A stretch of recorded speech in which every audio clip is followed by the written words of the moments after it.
Hey guys, it is Friday here in West Virginia, so it's time for us to do our Free It Friday. And we have a pretty hard to find item, especially around here because we don't have any O'Reilly's stores, uh, within decent driving distance. There's one that's about 60 miles away. So it's only worth stopping there if you have to go to that area for something else. So whenever I used to go to the doctor there, I would stop by, but it's a really small O'Reilly's and they didn't have a good selection of M2. I don't think, yeah, I did buy one car from them, the Challenger Stars and Stripes funny car last year. But this year I found nothing. They had the Edelbrock van last time I was there, the Edelbrock Chevy van. It was tempting, but since I'm trying to maintain just buying Mopars, I didn't bite on it. So I'm trying to keep my collection as Mopars and race cars, and that's it. So, anyways, what we do have here today is the new O'Reilly's pickup truck, the Power Wagon, your 1974 Dodge W200 Power Wagon. This is S124. Um, this is a color we haven't seen on any of the trucks before. It's like I don't know, I guess I would call it like a butterscotch color. And a, like, the white looks more brilliant than the bottom part of the truck. The bottom part of the truck looks like a eggshell white, or I don't know, even a grayish look to it, and the top looks like white, but they should be the same. Maybe once we get it out, it'll look the same. This is a really cool truck, as this is the first time on their release 4x4s that we've seen this wheel used on a Power Wagon. So a lot of first time things on this one. And it is limited to 6,504 pieces worldwide, which isn't super limited, but it still is pretty limited. And it's also kind of scarce because of the locations of stores in certain states, like here. If I lived in Cleveland, there's probably two or three within driving distance, but the competition of collecting is a lot bigger there. So I don't know if I would even find it if I lived in Cleveland still. So, anyways, flipping the box around, in caps, you have a little window cut out so you can see the front and back of the truck if you choose to leave it in the box, which we're not going to. And on the back side, 1974 Dodge Power Wagon. And on the bottom of the box, you just have your licensing and warnings and stuff like that. And this one, which I noticed, they're not taping the bottom of the end caps on the O'Reilly's exclusives like they do their mainstream stuff. The, I don't know, global releases, I guess, because you can buy them too in other states too. But they are not other states, but other countries. Sorry. But I guess they figure maybe that not as many people handle these in O'Reilly's as they do at Walmart and such. But I guess that's the idea behind it. Okay, as you can see, this pulls off pretty easily. You just pull on it, and it actually pulls the end cap off. I've showed you guys that numerous times. Don't worry, it's not going to tear your box. At least it's not going to tear the print. M2 uses a high quality gloss finish on their boxes. And the cardboard is pretty good quality too. It's not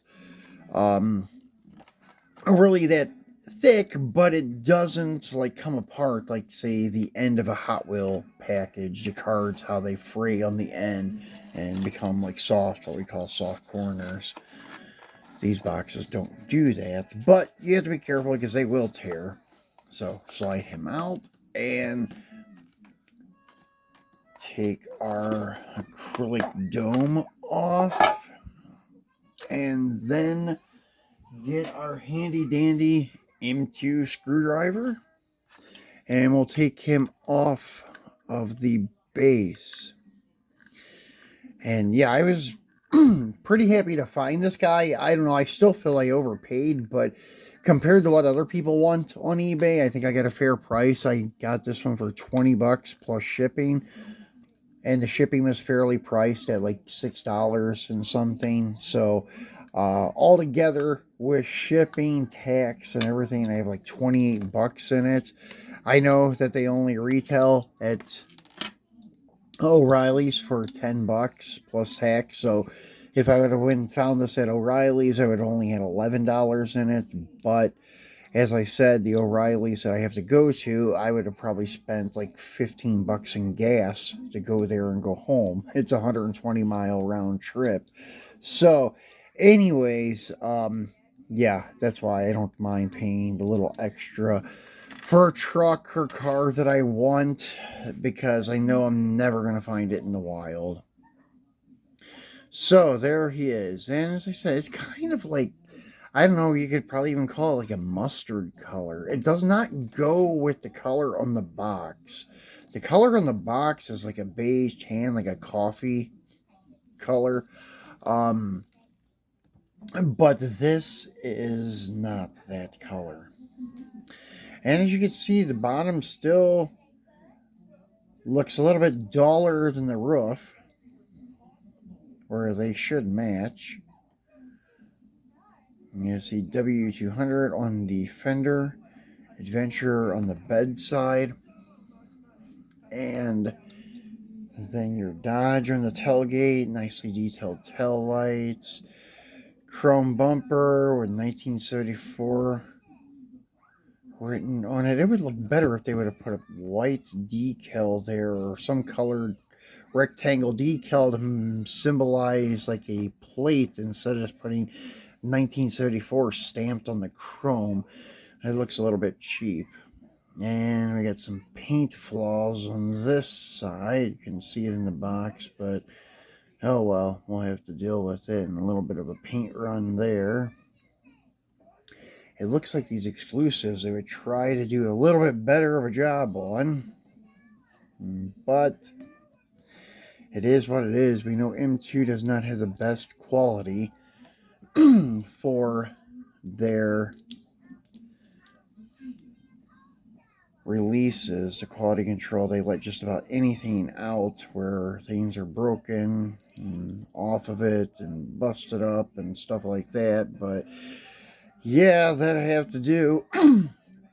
And trying to touch that up is going to be hard because that's not just like a typical white. You're going to have to find, I don't know, some kind of off-white, eggshell white, and then hope for the best, touch it up.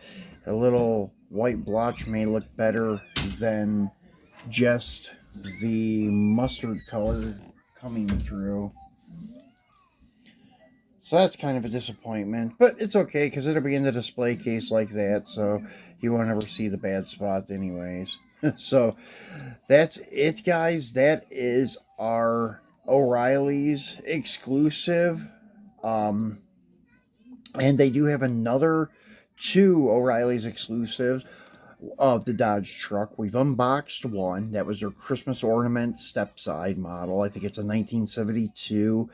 And then another Power Wagon, which is the Turtle Wax one, the green and white two-tone with the Turtle Wax logo on the door and I think on the hood. So that's the only one I'm missing. I got the Christmas ornament and I got this guy, even though he is flawed. So maybe one day we'll find these cheap somewhere in the wild or find it at a show or something. But that's it, guys. That's a wrap. So we will be back maybe over the weekend. I don't know, but for sure we'll be back on Monday to do a Mopar Monday. So thanks for watching, guys, and enjoy your weekend.